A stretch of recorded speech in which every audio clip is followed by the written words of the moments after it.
Welcome to the KMC Collective Podcast, where Tom, Ben, and Cole bring you practical insights, creative ideas, and authentic conversations for children's ministry leaders.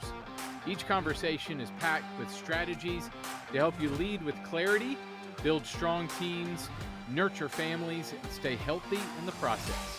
Whether you're planning lessons, training volunteers, or seeking encouragement for the week ahead, this podcast is for you. We hope to make you laugh, cry, think, and maybe a bit of all three in each of our weekly conversations. This is the KMC Collective Podcast. Let's jump into the conversation.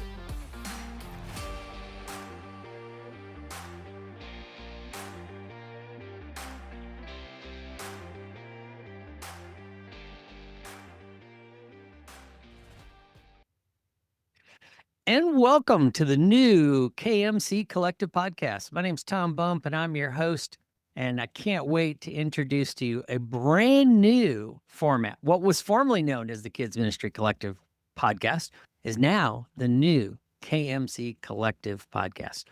When we first started the KMC, both Ron Brooks and myself, we dreamed of making a place where kids ministry leaders could gather and learn and grow together to really be iron sharpening iron. And we wanted to make a way to communicate with the community. And so we launched the Kid Ministry Collective radio show, a live internet radio program that was live every Thursday night for a number of years. We did several years worth of episodes, had a lot of fun bringing on special guests, talking about ministry resources, and just getting to know other leaders in the kid ministry community. And so after that, we started doing that for a while. And then, you know what? We changed it up and we started the Kid Ministry Collective Podcast where it was more just me and a guest. And I started thinking about it. And I want to get back to my roots. I want to get back to what made the collective the collective. And so we're launching something brand new on this episode. So really, this is episode 1 of season 2 of now the KMC Collective Podcast. And I can't wait to do it because we're adding 2 more people to the collective, they're going to be regular guests and regular co-hosts and part of our KMC team. And I'll tell you more about it in just a minute. But let me introduce both of these guys to you. And we're going to take this episode to help you as our listeners get to know these guys, and they're amazing leaders and good friends of mine. And I can't wait to tell you a lot more about them.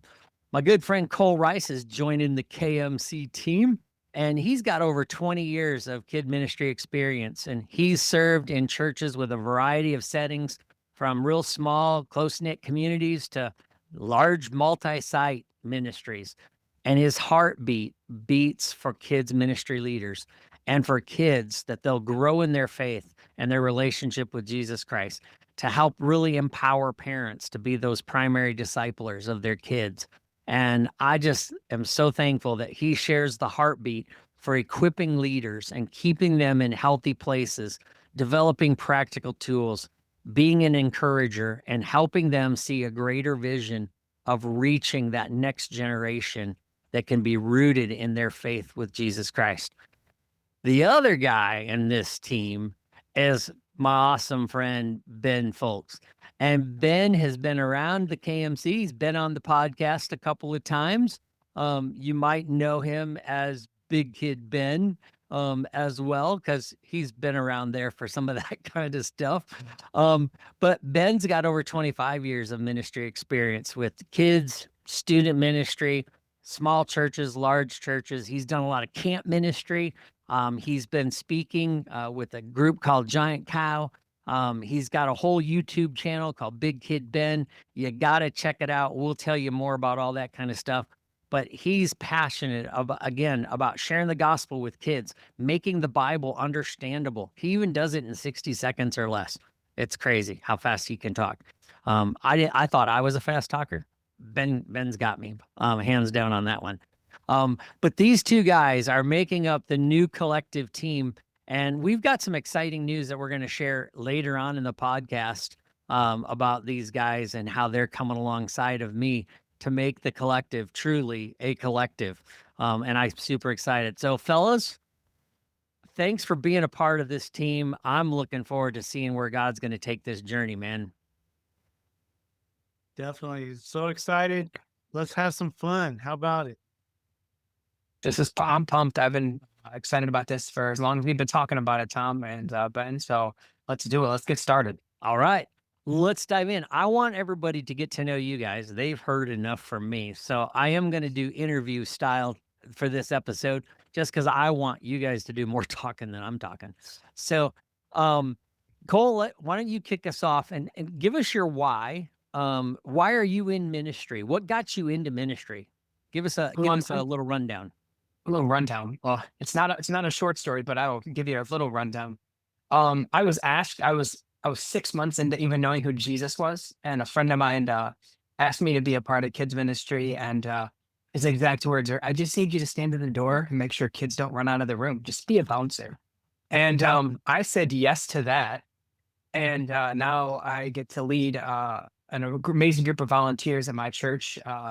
About 80 of us, and we have about 150 kids on a Sunday. But I got into it over time, and I realized, man, these kids are just like lightning rods for Jesus. When they get excited about something, man, they just got to tell the whole world. And I've just seen kids make huge impacts in their community, in their schools.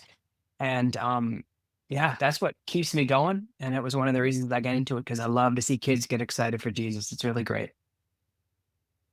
Cool. That's cool. All right, Ben, what about you? Man, I was a kid when I got saved, age of 7. And the reason I got involved in children's ministry was what it did for me at age of 7. I remember going home after learning about heaven. My children's pastor made it come alive. And I just remember, man, learning about heaven and how he talked about what it's going to look like and what his Bible says. But I remember how he made it just pop, come alive. And I wanted to know more. Go back the next week, and he makes Jonah and the whale come alive. And they did it in super creative ways. So as you grow up and you start forgetting, the name of I don't even remember the name of my children's pastor. I'm way too old for that mess.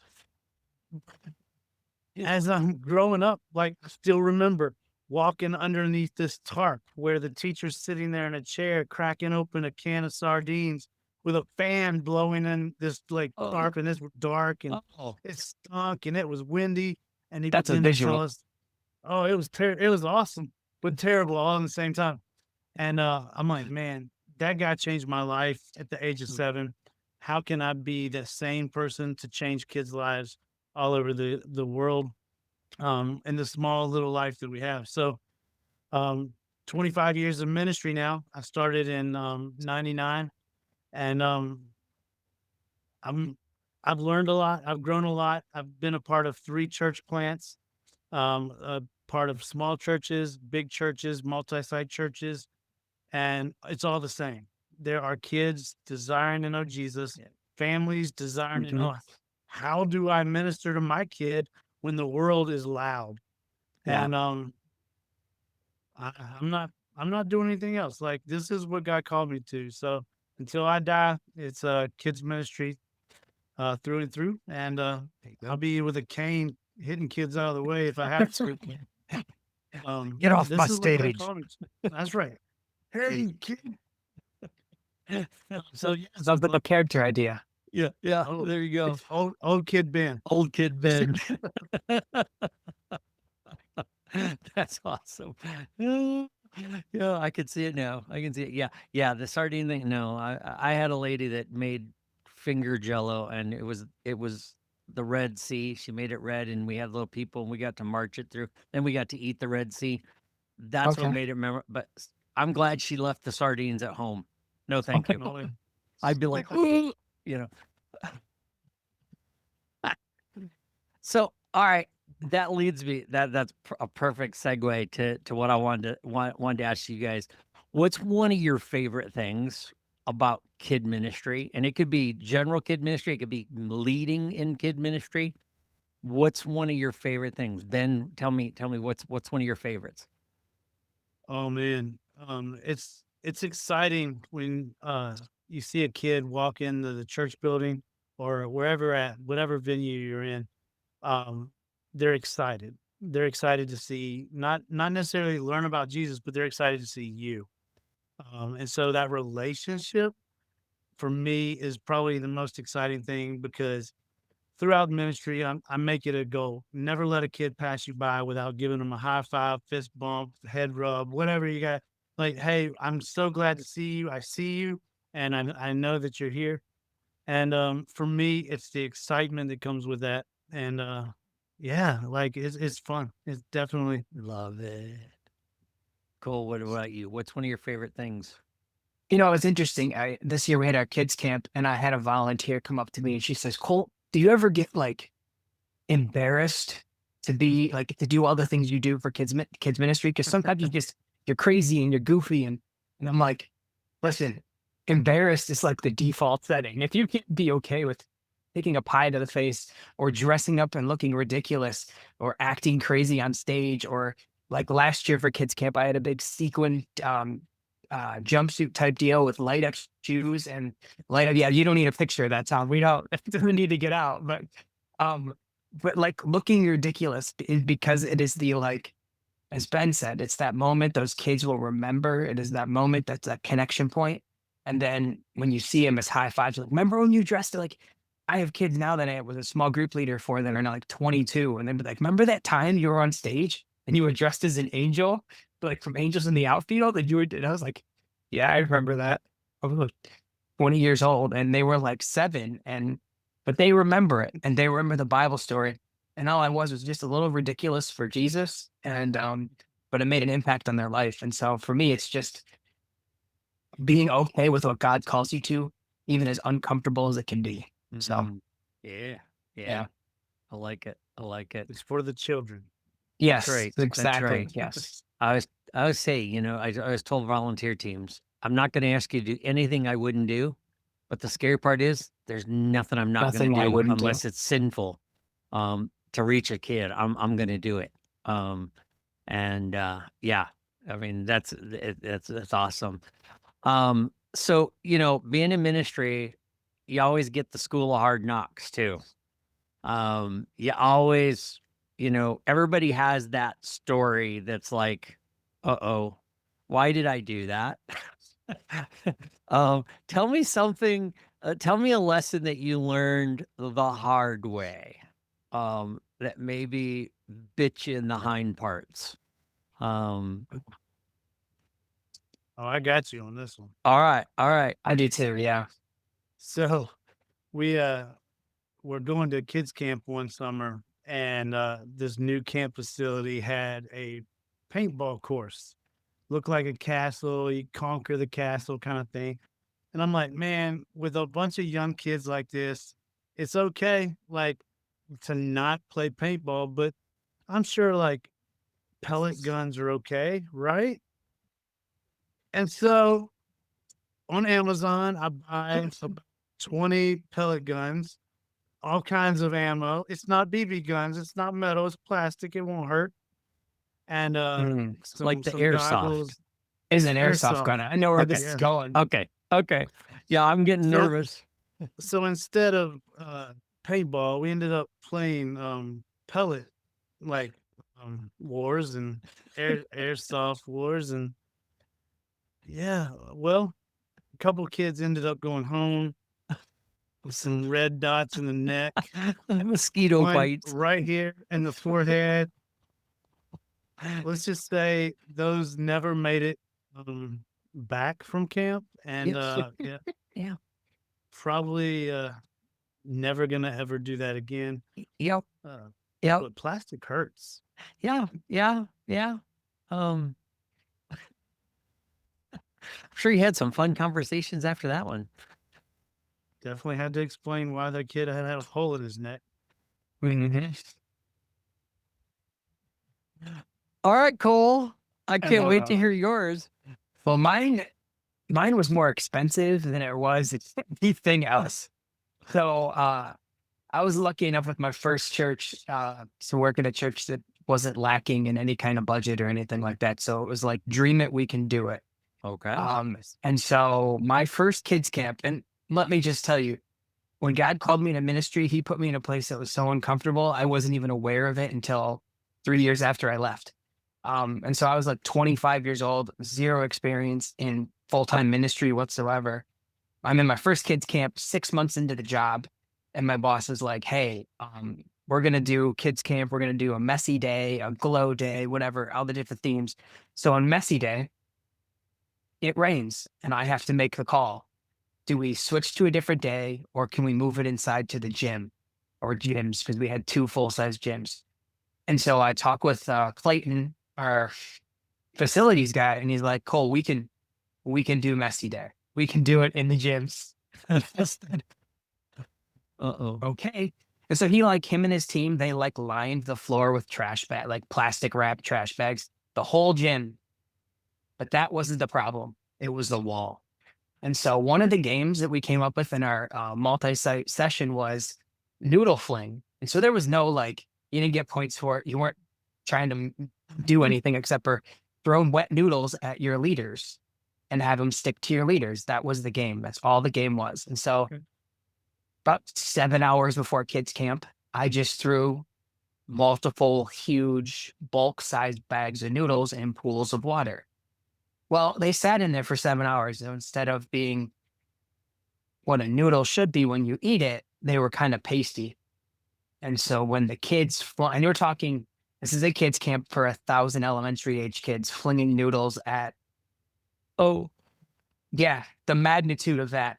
So they started flinging them at about a 4-foot level of the gym.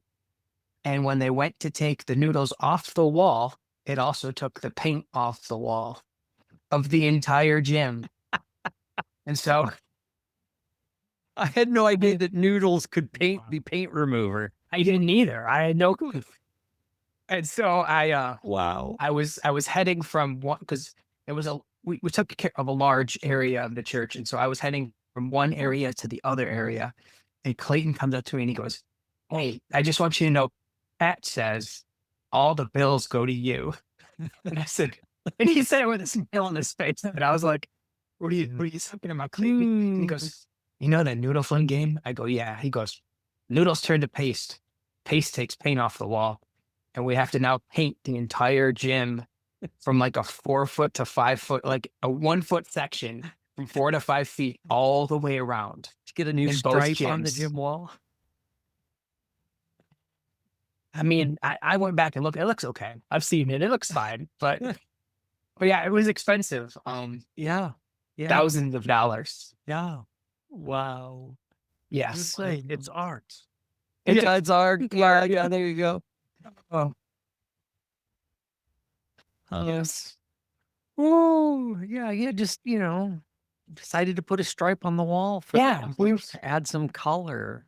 The beige was just too much. We needed something else. Brought to you by the kids ministry. Oh man. Yeah. You could look at that stripe and go, yeah, we did that. We did that. That was ours.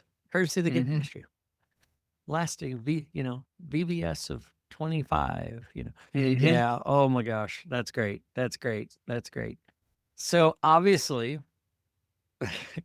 another great segue to one more question that I want to ask. Is what's one thing you wish somebody had told you when you first started out in kids ministry? Just beyond noodles create paste and paste takes paint off walls.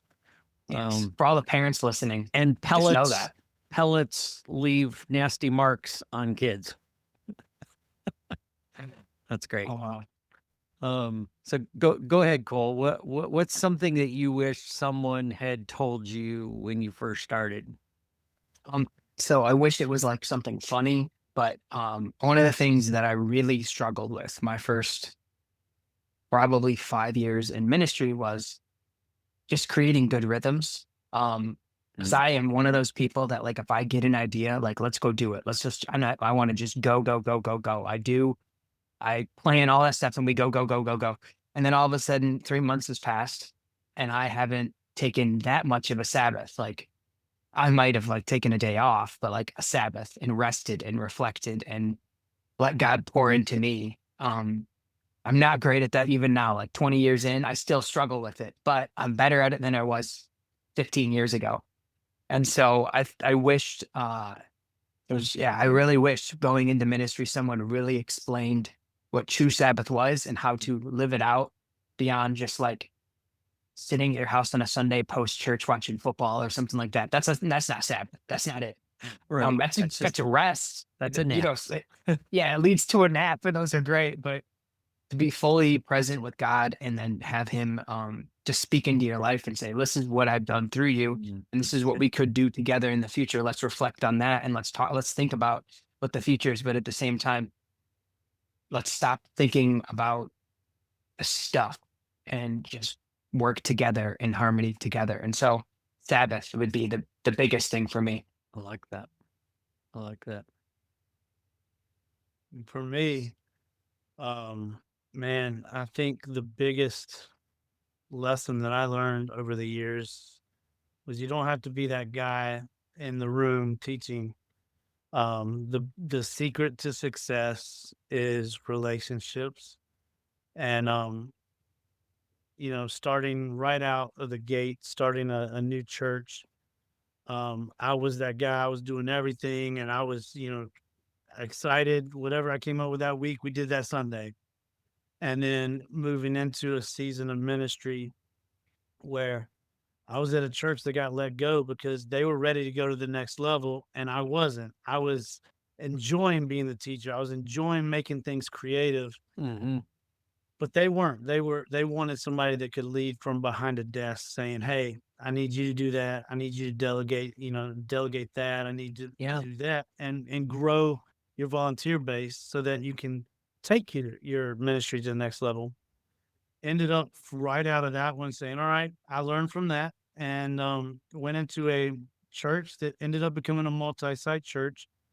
And through that, had to learn how to be that guy behind a desk saying, "I need you to do this, and this." Yeah. But that freed me up to be able to understand and learn how families tick and how they work outside of the church doors. It freed me up to be able to meet people, see things in people that they didn't even know that they had, and say, "Hey, you would be amazing in the children's ministry because of this, and this," and like get them into a spot where they could succeed and grow in their personal walk with God. You couldn't do that if you're in a room teaching a kid on a stage or even around a table. And then just being able to like recruit, being able to talk to families and being able to pastor and shepherd.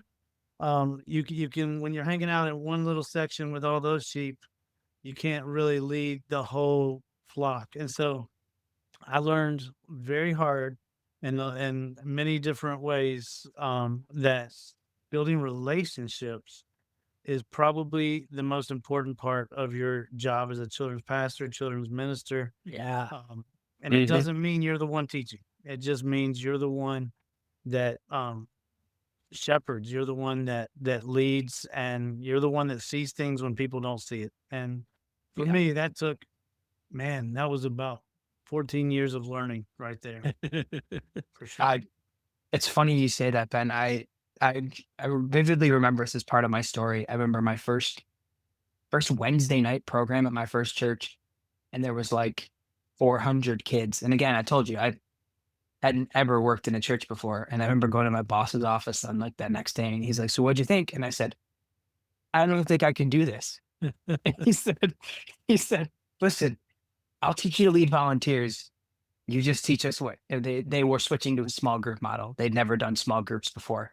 And so, "You teach us small groups. I'll teach you to lead people." And it's overwhelming sometimes when you're like, you think you're going to be the guy up and doing it. No, you need people like, that can step in it. And God created those people to come into your ministry, and they're gifted to do it. They're gifted to do it. And so it's getting yourself out of God's way so that He can be glorified through other people, because you're limited in what you're going to do in this ministry. You're not going to be here forever. I'm on my third church. I'm not, and I have no, no inclination. I'm going to die at this. This is the church that I retire at, you know what I mean? Something like that. But yeah, you need to equip the saints so do the work. So yeah. Right on. Awesome. Yep. I mean, it really is the key to keeping in it for the long haul. Well, all right. So, as we transition a little bit into some of just kind of, I want to give people a little, I mean, this is a little flavor of what's coming, but there's a lot more. And you guys feel free to interject a little bit in this part, because I want to know what you're excited about with the new Collective podcast and what it's going to feel like and look like. But I'm excited because, a new season is always exciting, especially for me, and I've been doing this for a long time now. I'm excited about kind of bringing some of the past back. Because in the past, when Ron and I did the live radio show, it was this goofy panel discussion. There were times we talked over each other. We had some good, healthy debate and pushback. We had a lot of laughter to all of a sudden, oof, that hit the gut. My throat's tightening up. I mean, might be a little teary eye every once in a while. I feel like that's some of what we're going to bring to the new Collective podcast, is having some of that kind of discussion. Feel free, guys. Tell me what you're looking forward to for this new season of the Collective. Interject a little bit as we go, but I'm looking forward to bringing on some guests to interact with us, for us to chat with. We're going to be doing listeners' questions. We asked a few weeks ago in the Plus and the Kidmin Plus leadership community and in the KMC Facebook group about different questions that people had. We're going to be tackling some of those questions, the listeners' questions that we get. We might even be pulling some of those people that asked the questions on, and doing some mini coaching sessions where we unleash the collective, which could be terrifying for some. When you pull the string of all three of us, who knows what you're going to get. Hopefully some gold out of there. So anything you guys are looking forward to about the podcast? Yeah, I think for me, it's just getting in and communicating and having a conversation with other Kidmin leaders, whether that's through coaching or through the KMC Plus or whatever that is, or the communities on Facebook. I realized about a year ago that I'm not as young as I thought I was. When you have an intern that's 20 years younger than you, and they're asking you the question, you're like, oh, I'm not the young guy anymore. You always think of yourself as the young guy, but no, I have, weird to say, I have wisdom and experience that has actually helped many kids ministry leaders. And I'm like, oh my goodness, I need to be taking the wisdom and stuff that God's given me through all these years, and I need to give it back. And so I'm excited in whatever fashion or form that becomes. I'm just excited to connect with other kidsmen leaders, because I remember what it's like to be, in your position for 6 months, a year. Maybe you jump on and you said yes to something, but you didn't get the full picture of what yes meant. And all of a sudden you're a month in and you're like, I have to do what? And so I'm excited to connect with other kidsmen leaders and just walk through the crazy, fun, exciting, hard stuff that is kids ministry.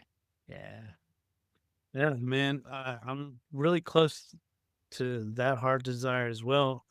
Over the past few years, God's just given me a heart for small churches. Like, man, there's a lot of them out there that are closing their doors, and I'm like, but wait. Yes.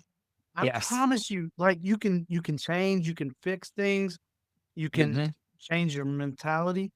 And there's I know that because I'm watching all these Facebook groups and there's questions. And these are the most like, duh, the question, like, how come you're asking for some people, that is like the hardest thing they have to fight that week. But for us that have been in for 20, 30 years or more, like you're going, oh, come on. Really? Common sense, but they don't understand common sense because they've never been taught. They've never seen it in action. We didn't understand common sense when we started out, right? No, not at all. You get thrown in. You get thrown in and you're like, Yeah. Now what? And so for me, I think I'm excited to be a teammate with these people that are like in that, now what? I don't know what to do. I just got put in there. I can channel my time, but like that was when felt board was a thing or puppets were the thing. Like how do I reach families? How do I reach kids without boring them to death? How do I answer this question that's for many people common sense? And there's a lot of people that have knowledge. And I want to get them together. Like, let's collaborate.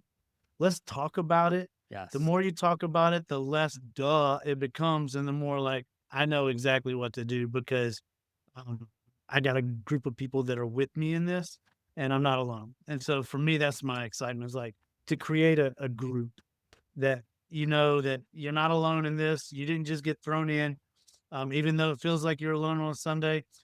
You got an internet, you got a Facebook group, you got a Kidmin Plus group, you got a coach, you got a team, and that's who we are at KMC. And so I'm excited about that. That's a future right here. Yeah, man. And so now I gotta share the big news, because not only are we relaunching,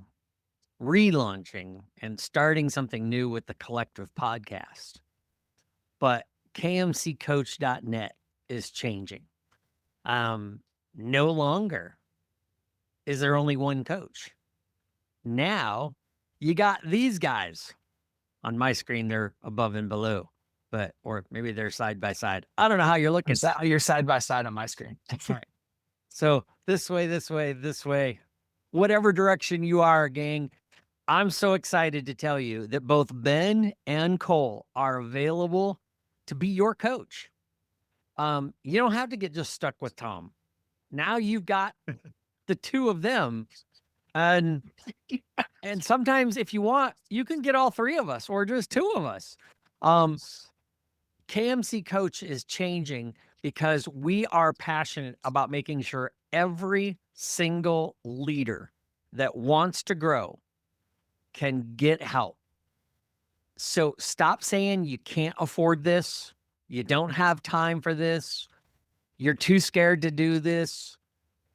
Block out all those things and just take a step and say, you know what? Because listen, everybody does better with a coach. True. Michael Jordan could have never gotten all those rings on his fingers without having a coach. My man, the GOAT, Tom Brady, go blue, never would have got all his rings on his fingers. Sorry, Ben.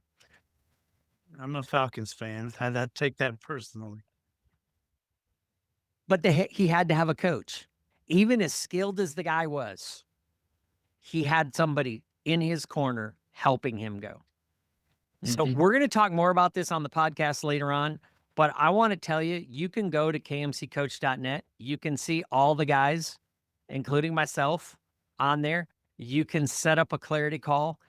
We want to help you. And we even we create custom journeys for you. We'll create custom rates. If you're a small church pastor, and I'm talking 200 or less, you let us know. We will work with you. We will help you. Do not let finances stop you. You got to invest in yourself. We're not giving it away for free. I'm just telling you that right now, because we want you to invest in you and we want your church to help. But we'll make it affordable for you. I can't wait to help more leaders. I'm doing some coaching with some fantastic leaders right now, and man, it makes my night, makes my day every time. I get pumped watching what God's doing through them. So we got that. And then not only are they going to be there, but wait, there's more. In the Kidmin Plus leadership community, the membership community, for $15 a month, you're going to get access to these guys. We're going to have live coaching sessions, live roundtables, cohorts.